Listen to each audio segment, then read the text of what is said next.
За энэ удаагийн бэлтгэл хэдүүлээ медиан гэж юу вэ? За тэрийг хэрхэн олох талаар ярилцъя. За тэгэхээр медиан гэдэг нь юу гэсэн үг вэ гэхээр за яг дунд нь байгаа элемент. Ер нь бол бас нөгөө дундаж гэдэг зүйлийн талаар л яриад байгаа гэсэн үг. За медианыг олохын тулд бол элементүүдээ заавал жагсаах хэрэгтэй. Ирэмблэгдсэн элементүүдийн голд нь байгааг нь бол медиан гэж нэрлэдэг. За тэгэхээр энд бас нэг юу байгаа нь хоёр янзаар ер нь болж болно. За манай элементүүд бол энэ шүү. Зөвхөн эднэр нь арталт нь байгаанууд нь бол урталт нь багнууд нь бол дугаарна гэсэн үг.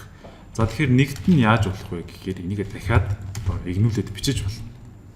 За жишээ нь за хамгийн багаас нь эхлээд явбал те 3 4 4 5 6 гэсэн одоо ийм элементүүд байгаа юм байна. За тэгэхээр энэ одоо яг голд нь юу вэ гэхээр 3 4 2-ын дунд байгаа энэ буюу энэ медиан маань бол 4 болж байна. 4 дээр 4-ийг нэмээд 2 тооно гэсэн үг. Хэрвээ 5 элемент байсан бол яг 3 дахь элемент нь болно гэсэн шууд олдчихно гэсэн үг.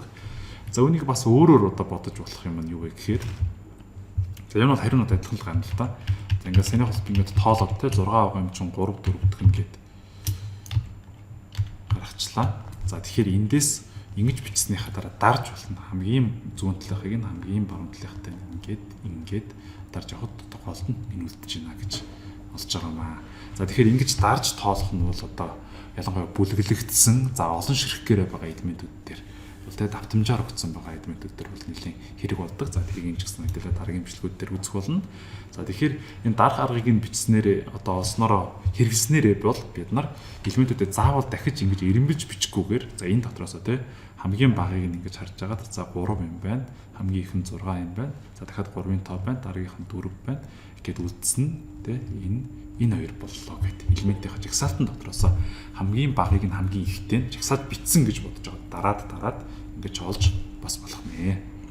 За тэгэхээр за медиан гэдэг бол одоо энэ тохиолдолд бол одоо 4 гараад 4 гэдэг тоо гараад олонлог дотроо өгөгдлүүдийнхаа дотор энэ 4-ийн тоо маань бол байж тэ. За зарим тохиолдолд бас гарахгүй байж болно. Жишээ нь ингэж жагсаагаад бичгээд энэ чинь 5-ын тоо байсан бол энэ хоёрын медиан энэ олонлогийн медиан тэ 3 3 4 5 5 6 гэдэг энэ олонлогийн медиан бол 4.5 гэж болдог байна. 4 дээр 5-ыг нэмээд 2 хуваагаад 4.5 гэсэн медиантай болно гэсэн үг. За тэгэхээр медиан бол тухайн олонлогтой өгөгдлүүд дотроо бол өөрөө байж болно. Бас байхгүй ч байж болох юм байна.